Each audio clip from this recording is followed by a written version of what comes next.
All right, and we're back, ladies and gentlemen, boys and girls, children of all ages. This is Kayfabe Corner. I am your host, Jordan Personnes. As I sit down with one of the professional wrestlers here, currently located in the state of Florida. I'm here with the former Cyrus Satin. Now I'm here with Mark Ross. Mark, how you doing, buddy? I'm doing good, Jordan. Thanks for having me on, bro. I appreciate it. Absolutely, absolutely. Here, of course, gotta nowadays you gotta ask how you doing mentally, physically. In these weird times. When's the last time you've even wrestled? What's going on, man? I'm better now. I'm better now mentally than I was for a long. Uh, Sorry, my internet cut out. I just want to make sure you're still there. But yeah, no. Yeah.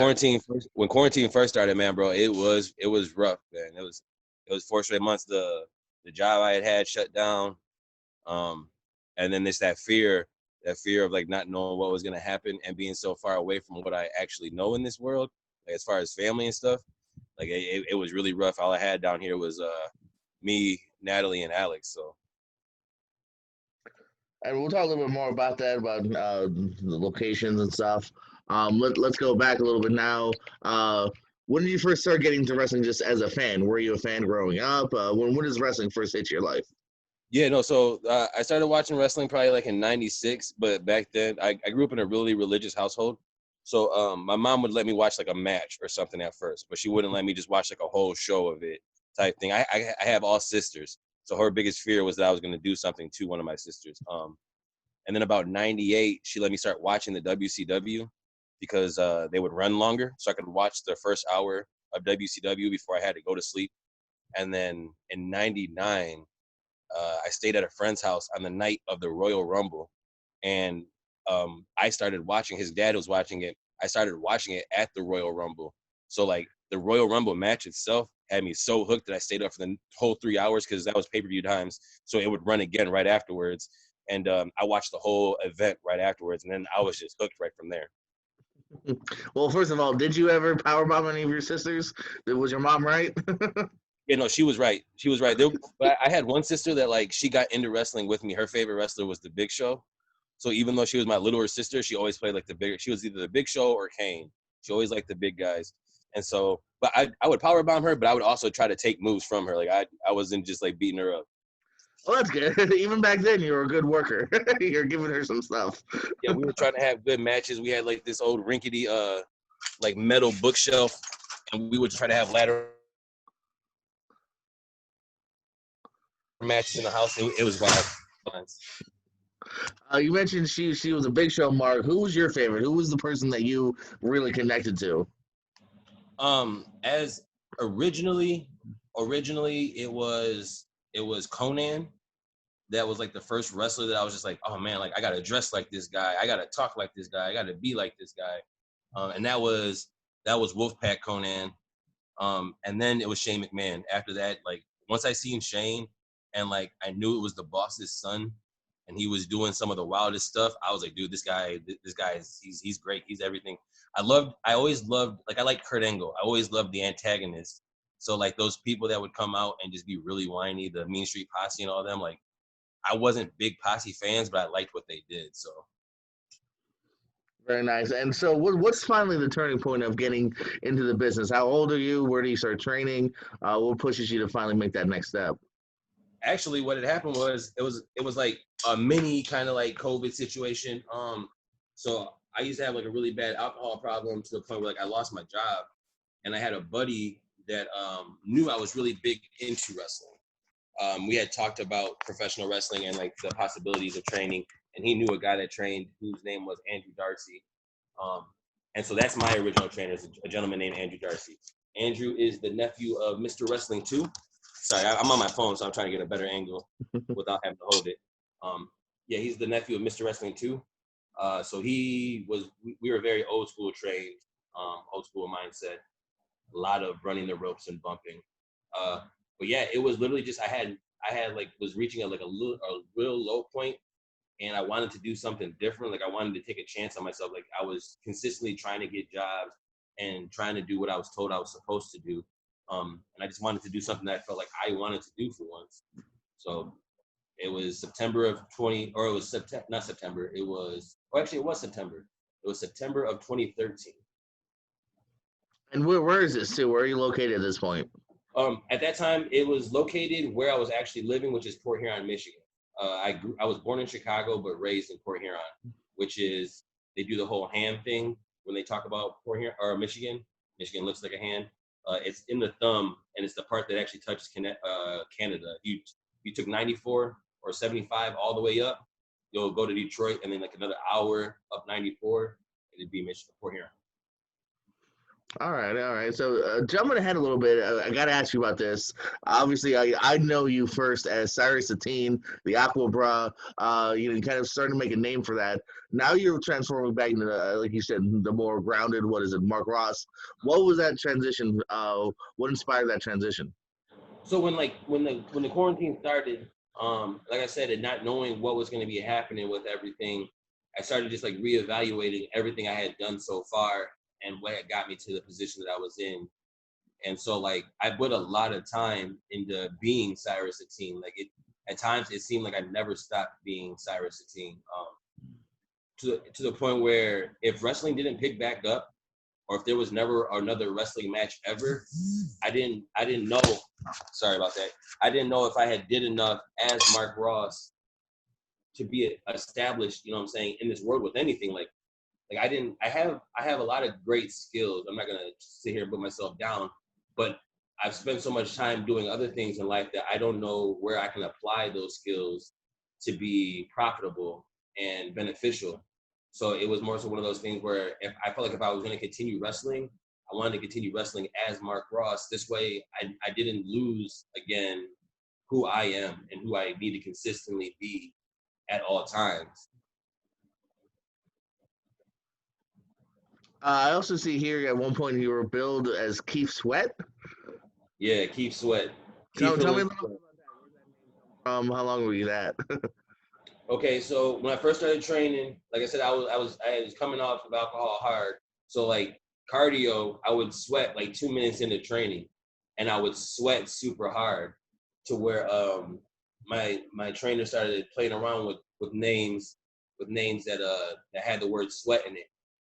I'm also, you know what I'm saying, big into the 420 world. So I wanted to call myself Keef Sweat, Keef. He didn't like the reference to weed, so he changed it to KEF. And I didn't like that. And I felt like a lot of people would say it wrong. So I just made a whole story out of it where I was Kieferlin Sweat Price. Um, I was the son of Daryl from Coming to America. And I would come out to the Soul Glow theme song. I had my sweat juice and everything. And yeah, that's how that happened. And then I rocked out with that until I met Johnny Devine. And then I was in a competition with Johnny Devine for about 7-8 months. About halfway through it, he decided that Johnny Devine does the Star Wars gimmick. So he's the Dark Lord of wrestling, and I was like his little apprentice. So I had earned the name Cyrus Satin, and you know what I'm saying, Johnny being who he was, I wasn't gonna be like I was gonna be like, no, he liked the name Cyrus. It was actually named from because I had the afro at the time. So he liked to call me Cyrus because I reminded him of the guy from the beginning of the Warriors movie, the original gang leader. Mm. And then Satine is just a play on the word satin. I used to wear a lot of silky stuff. So Okay, that explains that name too, which was another question here. You mentioned the hair too. What inspired the hair change? the hair change, oh, cutting it off, that was literally just that was quarantine. That was quarantine madness. I literally just woke up one day. I was struggling finding a new job, and I was like, you know how I am. I always dye my hair colorful and stuff like that. So I was like, you know what? These people probably hate my hair in these interviews. It's got to go. So I cut it all off, and then once I cut it all off, I was like, oh man, where's my color? So like that's why we're still gonna be dyeing it. We're still gonna be doing some stuff. But it's actually funny. A lot of people ask me about the hair, and when I started training, is when I basically about the time I started growing my hair. Other than that, before that, I always had short hair like this. I never had long hair until I got into wrestling. Really, So tell me, what are some of your favorite matches that you've had so far? favorite matches. Number one would probably be um, me and Romeo. Any me and Romeo match, in all honesty. But me and Romeo wrestled in Alabama in a ladder match. That's probably like my all-time favorite. Then me versus Anthony Henry, and then my third all-time favorite match would probably be There's me versus, I'm not sure if you got to meet him when he was down here, a cowboy named Billy Ray Daniels, and then another buddy of mine named Alex Weir. We were actually all training buddies. And then one time at the place that we trained for is called Blue Water Championship Wrestling. They have their own show as well. And so one time our trainer gave us the okay to just go out there and just do our thing. And it's still one of my favorite matches. Very nice. I saw that Henry match. That Henry match definitely sticks out to me as well. What was the transition and why the transition from Michigan to Florida? It was all based around Evolve at the time. So in 2017, there was a Can-Am and Noah tryout over in Canada. It was when they did I think it was either right before they did the Global Forge. They were doing some kind of competition, but they had a week-long tryout. I tried to go. I have some issues in life to where I can't leave the country, so I was stopped at the border, and a buddy of mine, Jeff Bundy, who's a referee for Evolve or was a referee for Evolve, literally was like, dude, he had been on the road for about a year, and he would go out there and he would hustle hard. Like, this guy would get in his gear and just sit there, even if they didn't use him, just in case they wanted to use him, all this stuff. But he told me to come to a tryout, and so I did a tryout. I wasn't picked, but I got on the show the next day and got to work with Fred Yehai, which was a lot of fun. And so then I put about 8 months into spending every nickel I had going to all these shows, and then finally Sal offered me a position down here. So I came down here and was just trying to earn my way onto the Evolve show. I wanted really badly to be on the Evolve cards as part of the roster. So, tell me about that, man. I mean, that's a bold decision here, and I commend you on, just based on trying to, get bigger and then involve you. You packed up and moved to Florida. It's based on that. Yeah. So like, Michigan wrestling is like I said, it's very old school, and then a couple of hardcore promotions. But like, the first time I went to Evolve was like the first time I seen like a 7-match card where every single person was in athletic competition with the next person. It wasn't just about like my horn that I blare or my hat that I wear or whatever kind of, like, there's a lot of that in wrestling, but that's not what Evolve was. And I'm pretty sure the main event for the first night, it was a dark main event, but I'm pretty sure it was Zack Sabre and Cedric. And it was the first time that after a match, I heard the crowd chant both these guys. And I was like, wait a minute, people do that? They chant for both people? Like, what's going on here? So after months of watching Tracy Williams and Matt Riddle and Chris Dickinson and all these guys go out there and literally just like beat the mess out of each other and people just go nuts for it, I was like, I got to be part of this. And then to top it off was being told that I was too small to be part of it, or I didn't have the body to be part of it, to where like I have a big thing where if you tell me something, I've got to prove you wrong, like type deal. And so I came down here to try to prove people wrong. That at least I could make it there and I could hang with those guys. And now I don't know if you know any more about the state of Evolve. I don't know if there's anything happening there anymore. Yeah, no, it's done for. That's sad to hear, man. Any other moments from like Evolve, FIP? I know you were big in Evolve, FIP, ACW for a little while. Any more moments or memories from there? Like I said, the Anthony Henry match was probably the biggest moment because like at that point in time, it was me in my mind trying out for Evolve, and if not trying out for him, at least earning the respect of somebody that Evolve held highly. So like we talked after the match in the ring. We both got on the mic and talked after the match, and I meant what I said. Like, the only thing I ever really wanted out of that match, like, obviously you want to win the titles, you want to be the champion, but like, I really wanted Anthony Henry to look at me and respect me as a wrestler, because if he did that, then no matter if I was on the roster or not, I was proving, like I said, I was proving my point that I did belong and that I could be there. Like, you know what I'm saying? There's only so many spots and everybody's not going to be everybody's favorite. So I understand that. But if the roster thinks I should be there, it's almost like I'm there. You know what I mean? It's like, yeah, of course, the match is, if anyone wants to find it, it is up on YouTube, ACW Proving Ground, Evolve Supercard. Yeah. There's Henry just stomping on you. Yeah, yeah. It was everything was real. Like believe me, I was glad to go to sleep that night. But at the end of the day, like when he told me that, like when he told me that I had earned his respect, like I said, it was like I had won the belt. And I'm pretty sure John Davis ended up beating him for the belt. So it wasn't like, it wasn't like I was in bad competition with names when it comes down to it. And I'm pretty sure I might have been either one of two of his title defenses or one of three. Like as far as Henry having the belt, like he didn't, because of the times and what he was going on. Like I know he spent a lot of time in England last year. He wasn't able to defend the FIP belt over here a lot. So I'm pretty sure I'm either one of two or one of three of his title defenses. So like my name is in high company, which is where I wanted it to be. Absolutely. You touched on it a little bit before. Tell me, is there any big difference between the Michigan and the Florida scenes? Yeah, as far as production, yeah, a lot of the people in Florida do the lights and the cameras. A lot of people in Michigan don't. Like there's a company called XICW. They record. Um, and there's a company called PPW. I believe they have a videographer.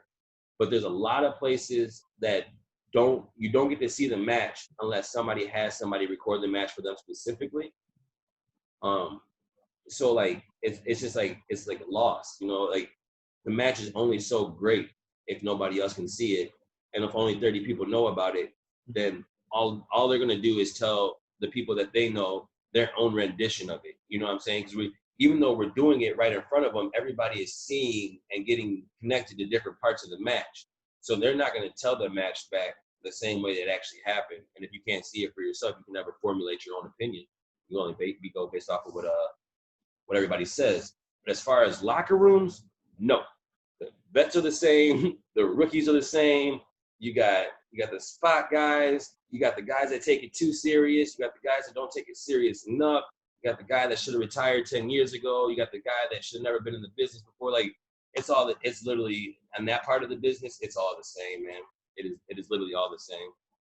The only thing I will say is different is that just like regular sports, like basketball and football, a lot of our competitors up north they're about my size right now. We do get some monsters, but there's not a lot of monsters up north. To where you guys just have those, not to be funny, but those corn-fed boys from Georgia and Alabama and that are, what I'm saying, they most likely came from some kind of D1 football program. Like there's some big boys down here. But that's about the only differences. Very good, very good. What are some of your favorite locker rooms you've been in? What locker rooms are very just fun or warm? New Era, New Era Wrestling in Alabama, that's ran by Bubba Cagle. He always takes care of everybody and makes you feel welcome, as well as Pro South, which is ran by Ace and Amy Haven, and they're like in partnership with each other, so they basically run exactly the same. Those are two great locker rooms to be in. Um, DWI's locker room was a lot of fun because it was literally just everybody showing up, just wanting to have fun that day. But XICW's locker room, was probably the most fun because the environment that I was in while I was there. So XICW does a show where it's a shoot show. It's based off of crowd interaction and execution of moves. You get partnered with a rookie gets partnered with a vet, so your team gets judged, but they allow you to create almost the whole show, with the exceptions of the things that as a promoter they have to choose and be protective of. But like you literally, I can show up today and wear something, and I can show up next week and wear something else, but I need to explain why I'm wearing something else to be judged properly. And if I don't, then I get judged in a negative way. But like literally, there is no you have to do this, you have to stick to this. It's literally just what I'm saying, get yourself over. Work hard to get yourself over and learn. That's where I met Johnny Devine and was working with him at. Absolutely, sounds like a good one to work with too. What are some matches that so far, like maybe here in Florida or even back up in Michigan, like local dream matches? Who have you seen that you're a fan of that you want to get in there with? And you haven't yet. I have not been able to see. He's not down here currently, but he was when I moved down here. I would like to wrestle Jake St. Patrick. I haven't got to wrestle him yet. Who else have I not wrestled down here yet that I would like to work with?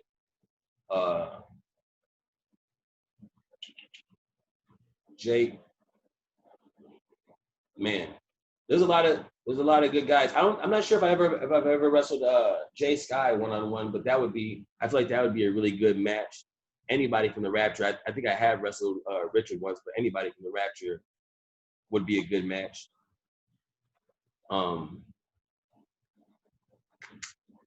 There's a couple surprises, so I can't say some names yet because you will see those matches soon. But you know, honestly, if I could, I'd wrestle Alexi Gomez. Like I'm not the kind of guy that's like big into men calling out women. First off, I'm not the kind of guy that's big into just calling out any opponent. Like shows are shows, and like we're not, you know what I'm saying? To create my own match is weird. Literally just by saying which promoter is gonna put me in the ring with this guy. But every time I see Lexi, like she goes hard, and I know like we're in that world kind of like where the intergender matches are getting booked to where I feel like me and her could have a really great match. Oh, and then I wrestled him one time, but it was when I first got down here, and I feel like I understand wrestling better now to where me and him could do it even better, and it was in front of a small crowd. Saeed Al-Sabah would probably be the one match. Like if I could like literally just show up tomorrow and then there'd just be a locker room full of guys and need to grab my partner, I'd probably want to wrestle Saeed. Those are all good choices, all of those. It'll be fun to see. Where do you see yourself in 5 years, man? Where do you hope to be at? In all honesty, in 5 years, I'll be 37. My whole thing with wrestling has always been is that by 36, if I don't have a contract by 36, I'm gonna step back. I don't want to necessarily leave wrestling, but I don't want to be active in the ring forever. I don't want to be 15, 20 years in the ring on the level that I'm at right now, still like doing the same kind of stuff. I have children. So like, if anything, I want to be part of their lives as well. In about 5 years, my son will be 10. So he'll start really getting into whatever really interests him. And I want to be there for him. I don't want it to be like, sorry, I got to leave this weekend. If it's like, hey, can you come be part of this? Or can you help me with this? I'd rather, if like I said, if I'm not contracted and I can't take care of the family by then, I want to do some other stuff in wrestling, which is why I've always been open to learning about the other stuff as far as production and how that goes. The only thing I don't ever want to do is I don't ever want to promote. I don't ever want your job. I don't ever want somebody emailing me about a rate or about their boy that they can get on. I don't ever want to do, or they're canceling me last night. I don't ever want to deal with it. Like it's such a headache to watch other people deal with it. I know personally, I don't ever want that part of the business. You sure? I'll give you mine any day you want it. Yeah, I'm good on it all, man. I'm good on it. Yeah, you don't want it. That's a thankless job usually. Let's do some role playing here. After a show, you know, a young kid walks up to you, says he's a big fan of yours.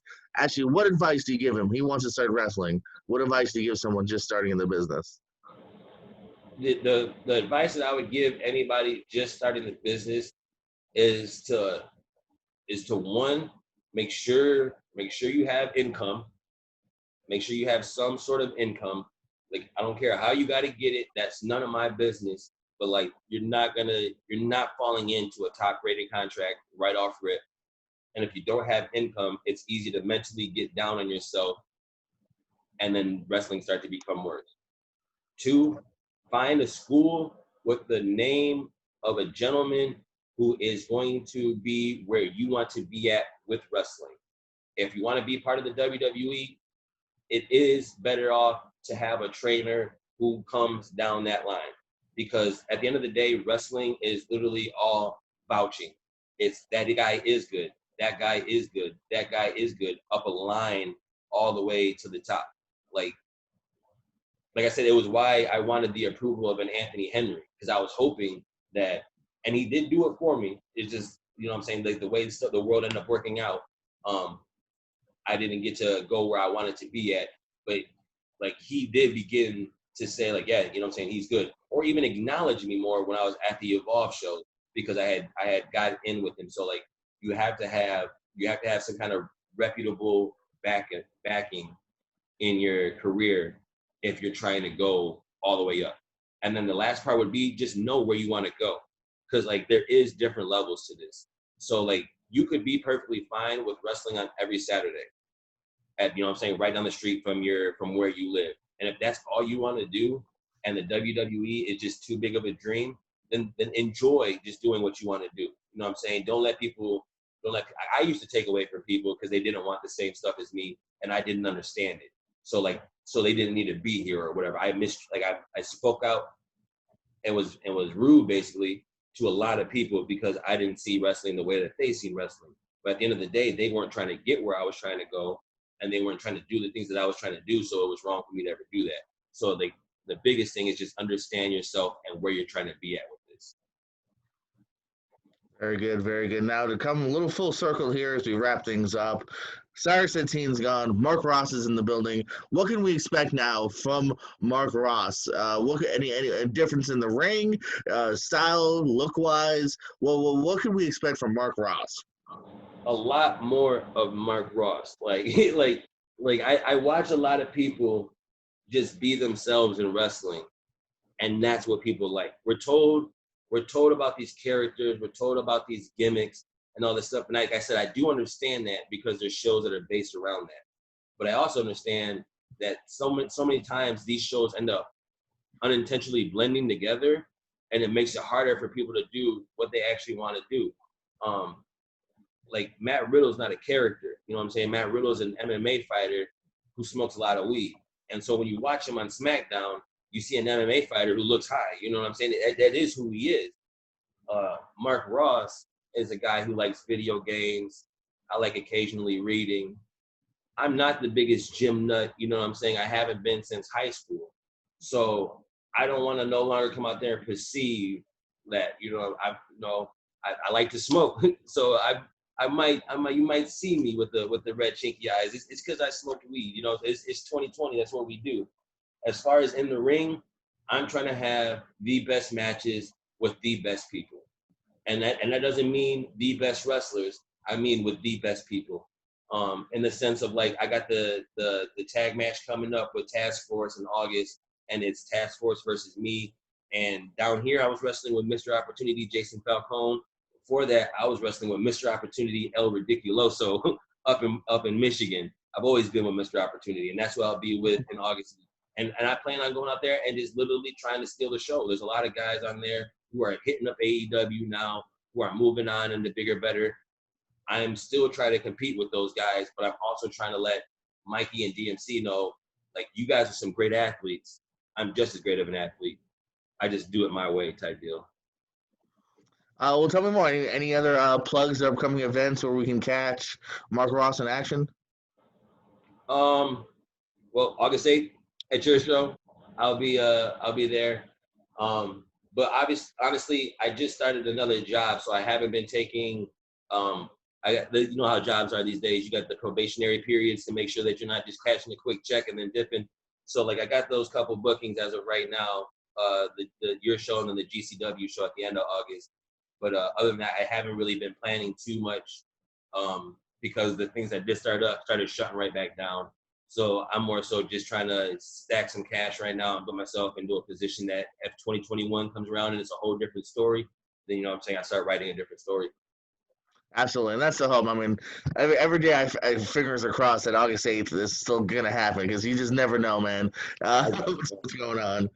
We make no promises. The year 2020 has been a wacky one here, man. It's on its own course. Any other words, man? Any advice, wisdom, partings from Mark Ross before we go? Yeah, so just for you, Jordan, because I know you just enjoy watching and you enjoy like learning about stuff. There's a group called the Death Threat Army. They're from Michigan. There's like 6 or 7 of them. Aaron Orion, Jack Price, Tommy Vendetta, Alex Weir, Isaiah Bronner, and Jody Threat. Just study them, Jordan. Like, look at those guys. I know Jody. Do you? Okay, yeah. So Yeah. Jody's part of their group, but they'll actually be at the GCW show too. Tommy is like, it just popped in my head real quick. Tommy's the guy that I want to wrestle. He's a psychopath. He just looks like a psychopath. The kid looks like he's the kind of kid that would just smell gas outside and like, man, I love the smell of gas. Like he's one of those kind of guys. But yeah, so I'm hoping to get it in with them. Other than that, like words of wisdom and stuff like that, we all just gotta start being true to ourselves. In reality, just be true to yourself. It sounds corny, but and like I said, the same way I was talking about with wrestling, understand what you want out of life and just go out there and get it. Like we spend so much time BSing for other people or doing what we're told we're supposed to do that we get caught up in like forgetting that it's easy. At any point in time, we can choose to do what we want to do. We might have an excuse why we can't, but you can still choose to do what you want to do. So at some point in time, just even if you're sacrificing in other areas, choose to do what you want to do because it'll make you feel so much better to have done something that you want to do and enjoy than, you know what I'm saying, not doing it and accomplishing stuff for other people and then you just being miserable. You know what I mean? 110%, buddy. 110%. Absolutely. Good words. I love it, man. That was good talking to you, Mark. Appreciate it, Jordan. Absolutely, man. Ladies and gentlemen, that was Mark Ross, Kayfabe upcoming show. Hopefully these things start rolling here. This was JPO as well, Kayfabe Corner. Thank you guys for checking out and listening, whether it's on Spotify, YouTube, wherever you found this. And as always, keep it Kayfabe.